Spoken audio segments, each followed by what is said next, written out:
இப்போ நீங்க பாக்குறது மதுரையின் பேரரசி அன்னை மீனாட்சி, உங்க ஊர் அம்மா தான் பாக்குறீங்க.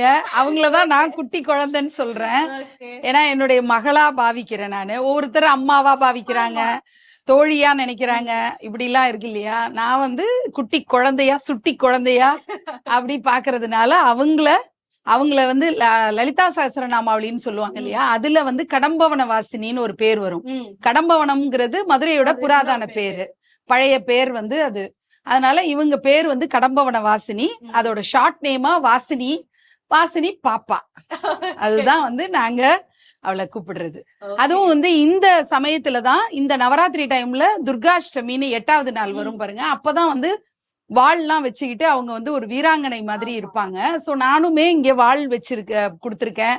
மொத்த அகிலத்துக்கே இவங்கதான் வந்து எல்லா பொக்கிஷங்களையும் பாத்துக்கிறாங்கன்றதுனால ஒரு சாவி கொத்து எல்லாமே பண்ணி அப்படி அலங்காரம் பண்ணி